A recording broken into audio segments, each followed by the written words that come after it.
Guys, ndaimboziva kuti matinji ingoda igoridhe kairi rinotongogona kutongokupa mari wakatowarayirwa. Ndine zvangu ndokutosuka maplates mumba, bosi wangu ndobva atouya zvikanzi mesi uri kuita sei? Ndikati hapana. Zvikanzi naiwe ndikuda kubvunza. Ndikati abvunzai zvinyi? Zvikanzi iwewe sei bhurugwa rako pamberi apa pakaita kakuzvimbirira apa, but mukadzi wangu haana, pakangoita flat. Ndikati kusiyana kwemarudzi baba. Isusu kwedu kuZimbabwe uko vakadzi vanodhonza matinji, tine maremberembe. Zvikanzi maremberembe anoshandei? Ndikati no, maremberembe matinji aya anokipa murume. Wanzi murume angodanana nemunhu ane matinji chete ziya kuti murume iyeye atohwangu. Kuzi varume vazhinji vanomafarira, vanofarira kutamba nawo, vanofarira kumadya, vanofarira kuita yese yese nematinji iyayo. Plus anoita futi kuti panopinda mboro yababa anosunga mboro yababa, zvekuti baba vanochema nekunakirwa kana vasvika panguva iyoyo. Matintini zvekare anoita kuti gambi risanyanyopindwa nemhepo, rinogara riri tight, hapana kana chipomerwa ipapo. Ndakuziva kuti ndaiparira.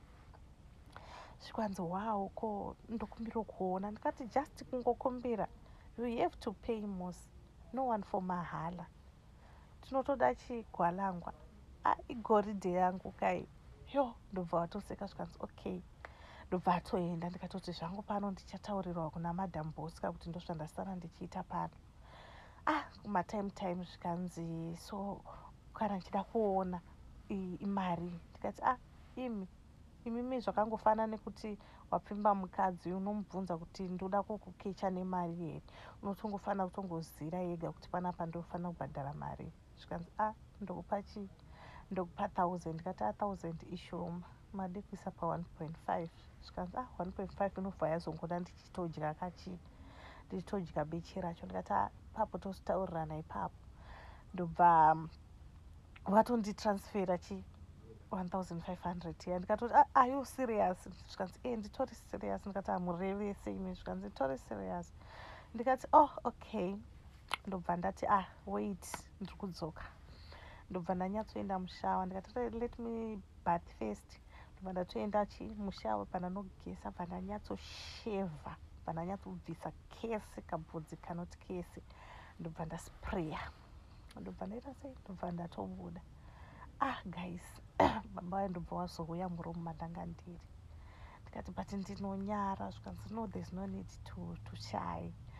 Uri wangu yoda kutonyatsoita senda kutonyatsoona chimatinitini.